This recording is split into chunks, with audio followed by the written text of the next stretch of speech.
All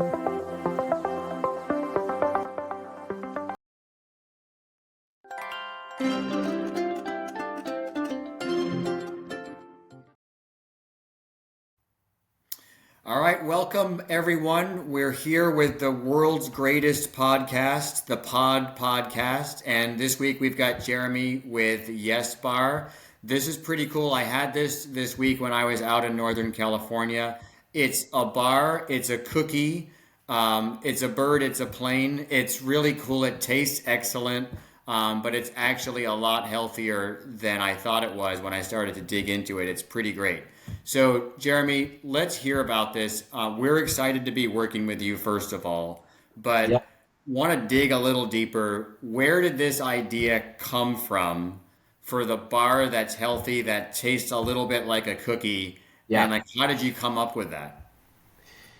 Well, thanks for having us on, Peter, and we're super excited to work with you guys. And we actually kind of everything comes full circle. We knew the Pod Foods team when they were delivering by car in San Francisco, like almost 8 years ago. I mean, it's time flies. And we were going to your question. You know, we were as a small team building our brand back then. We started with Abigail, our founder, our fearless leader. She started this in her kitchen in 2012.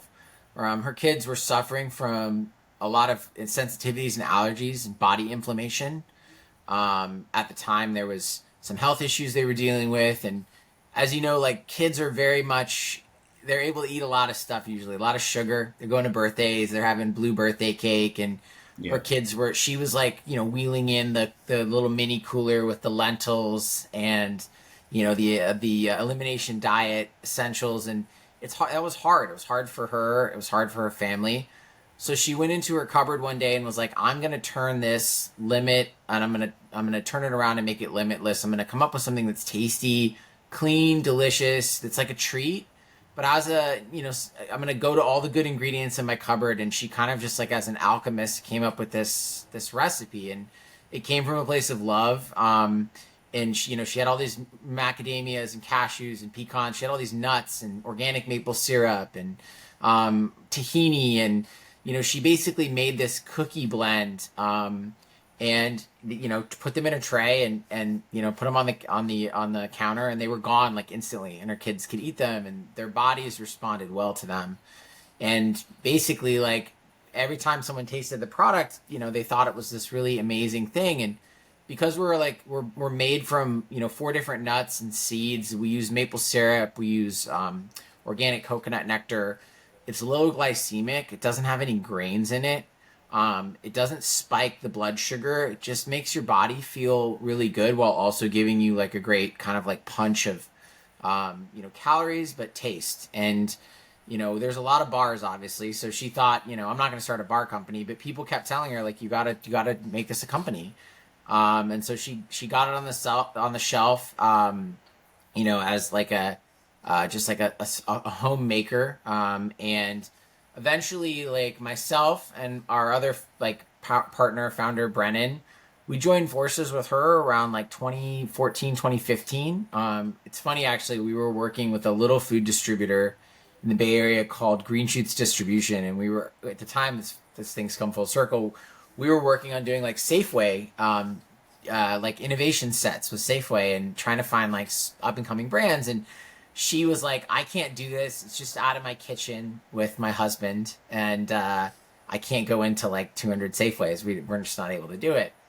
But at the time, like we were in communication with her, and then unfortunately, Green Shoots kind of transitioned, and that chapter closed, and she reached out to us, and she's like, "Look, like I have this amazing product, and I just don't know how to try to get it more into the world, basically." And we had more of a background in like food and the natural food space, and like we had a deep belief that this was like a special product, and so we were crazy. Like we basically like I sold my car. We put every penny we owned into like a bar company, which was Yeah. ridiculous. My Yeah. family thought it was nuts. Yeah. Brennan was working a restaurant job at night. Two jobs. Just we were just trying to like do this. We felt like okay, we really believed in this product. We thought it was special, it's made in a very different way. And it's something that like we kind of went above and beyond, and we've built the business differently. It's still just the three of us. We're super passionate about the ingredients, about this process that started in Abigail's kitchen, and we still use the same recipe. And the same, it's scaled up and become a lot bigger, but it's the same process and recipe and ingredients. 70 to 80% organic, premium nuts and seeds. And it's obviously people say that bars are a crowded space. I think anything's a crowded space. If you go to a grocery store, kombucha, any type of product, there's a lot of competition. But I think there's always room for somebody to do something authentic and of good quality, and that's what we've leaned into at Yes Bar. Like that's what we love doing. We're based in the Bay Area. Abigail is up in San Anselmo, and our company's based out of Oakland. And for us, it's like we just want to keep doing things the right way. We love feeding people the way that Abigail started in her kitchen with her kids, and how it's grown from there. It's just that's what we're all about at the Yes Bar. That's cool. So I get that question a lot, or we work with a lot of brands, and Yeah. it's like, do you go into a crowded category, or do you try to find that white space in a new category? But it's Yeah. a double-edged sword, right? The categories are crowded for a reason, right? They're crowded because people like that stuff and Yeah. they buy a lot of it. So it's hard to get on shelf in the bar category because there's a lot of bars out there. But if Mhm. you are on shelf and it tastes excellent, you can sell a whole lot of bars as opposed to some other stuff that just doesn't turn as fast, right? So Mhm. I guess there's no matter what, it's a hard business to be in, right? Grocery is not for the Oh faint of yeah. heart, no matter how you look at it. But Mhm. I mean, it seems like you've found a place, like you found a home, even though there's 1,000 bar companies out there. You found a difference maker on the shelf. Yeah, I mean, bro, thank you. Obviously, like you guys sit at the nexus of working with all these brands, and you know how much people pour their heart and souls into making this food, and it's a tough business to be in. It's only gotten harder, I think. It used to be the barriers were a little bit lower, the costs were the lower, and so I think that level of competition, even bar category aside, across grocery and retail, has become more challenging as a smaller food business. For us, like we actually started, we tried to avoid grocery stores for as long as possible. We focused on like what people would call now omni-channel, but we were just trying to sell bars. So Yeah. back almost 8 9 years ago, we would go to like juice shops, gyms, yoga studios, delis, and we had direct wholesale focus. So we would go and we would sell and we would ship direct to stores, and our goal was to just make a product connection with people. So it's like we knew if somebody was going into a wall of bars, the chances that they would choose a Yes Bar, especially as like a premium price point, at the time, and as a new entrant, we knew that that was something we couldn't do or execute. And so our vision was always like when people zigged, we were gonna zag, and we built with direct wholesale pretty much up into the pandemic. And we had to shift gears a little bit, when the pandemic hit, and we became more D2C focused. And Yeah. we have some incredible partnerships with like Thrive Market and Imperfect Foods, and direct grocery platforms where people were ordering. And then after the pandemic kind of abated a little bit, we shifted focus back, and we've been able to grow enough now that we feel like we can compete in the grocery category on price and quality. But it took a long time for us to get to a place where we felt like we could deliver that value, and also um, support the retail environment, because I think it's like it takes a lot of support, promotions, and the things that you need to do to succeed. I think are you got to be really able to compete in those sets. And so it took us a while to grow up to a place where we could do that, or be confident in our ability to do that. I think it's a smart approach. I mean, I've seen, I have a background working at Whole Foods. I mean, I've Oh yeah. seen in 20, 30 years ago, a lot of brands build themselves up from the grassroots in retail grocery. And that still happens, but it's hard and it's expensive. And there's, Mhm. there's a lot of time and money and labor commitment to doing it. And Yeah. it's easy for your product to get lost. Yeah. And I mean, it sounds like you've established a baseline, a cult following to, maybe there's a better word for it, but a cult Yeah. following for your product. And so people recognize your product in those markets. And then then now that you're in retail grocery, it's that much easier for you to get noticed because the customers are already there and they already recognize your product, right? So I think it's Yeah. a smart approach that you've taken. There's no easy approach though. I mean, it's hard to do direct to consumer also. There's Yes. fulfillment expense and everything else. There's no silver bullet.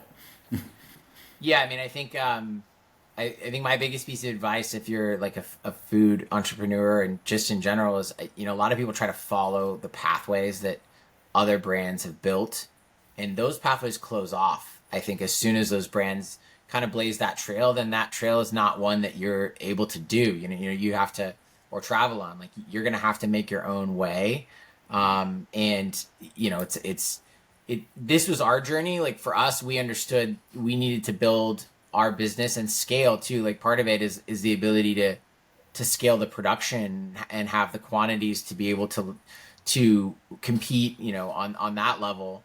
In addition to like the brand visibility. I mean, we're a Bay Area company, and so we're making a huge push in the Bay Area this year. We launched in Whole Foods in the last month in the Northern California region. We're doing Costco road shows in January of next year, and Awesome. we have like a lot of focus on independent markets, and that's why we're super excited about working with Andronicos. That's just I grew up in the Bay Area, so I know like I used to shop. We used to shop there when I was a kid, and Yeah. so that market is close to our heart. And like I think you're right, like to build that sort of brand awareness, home market is very important, and it took us a long time to build that connection and scale as a business, really.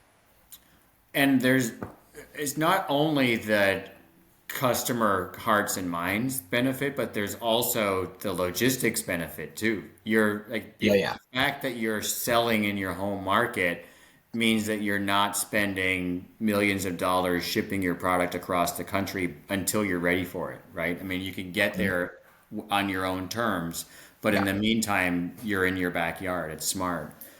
for All sure. right, so can you want to use this time for a little plug? Talk a little bit about what flavors, what SKUs are out there that people can Yeah. look for, and where they can find your product now if they want to find it. Yeah, I mean, we have a number of SKUs. Our number one SKUs are our dark chocolate chip, and we have a peanut butter chocolate, macadamia chocolate. So we have some great chocolate options. We have a more savory, kind of unique black sesame sea salt. We have a salted maple pecan, and we do a couple fruit SKUs. We have an apple cinnamon with a golden raisin, and we do a strawberry coconut with dried strawberries. And Cool. those are our line is food focused. It's ingredient focused. We're like I said, or I teased it just earlier. Like we're excited. We have some incredible distribution that we're bringing online in the Bay Area this year, and Whole Foods and some Costco road shows, and obviously in the Andronicos test and going into those markets, and then we're in a lot of the little smaller markets in the Bay Area, Berkeley Bowl, Buy Right. Those are You great know, accounts. yeah, they're incredible. I mean, we've worked with them almost for 10 years now, and they've been there for us when we were super small. Market Hall in Oakland. Yeah. So there's a lot of really cool, amazing partners that we work with locally that have helped us, as a small food producer in the Bay Area, and I want to make sure we give them, the credit too, because they've helped us build a business. I mean, like I said, when we started and we were kind of getting going around 2015 with Abigail, and we were wheeling boxes, like hand delivering them to the market downtown with the original Pod Foods people, and it was like it's cool to see things continue. It's cool to see really good people who have a passion for food.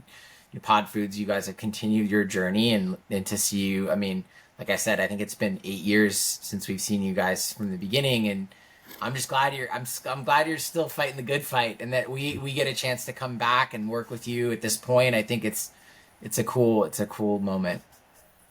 Awesome. Well, we're excited about it too. I mean, it's cliche, but it really is a win-win. And it's a win-win-win too, because the retailers benefit from differentiated, innovative product too. So everybody wins. The customer wins. They don't have to buy the same old, same old. They can get something better. For sure. So I'm looking forward to working with you. We all are. So good luck and congratulations. Oh, thank you. I mean, we're just we're grateful to be partnering again, and hopeful that this will be the beginning of even more great stuff that we're doing in the Bay Area together and beyond. And I mean, look, we all know as food in this business, like it's hard to work with the big distribution channels. So for Pod Foods, I think the level of service and just the ability to kind of reach the consumers and do the things you just said, it's huge for us, and we're grateful for the opportunity. Cool. All right. Thank you. Yeah, absolutely. Thanks for having me. Thanks for having us on.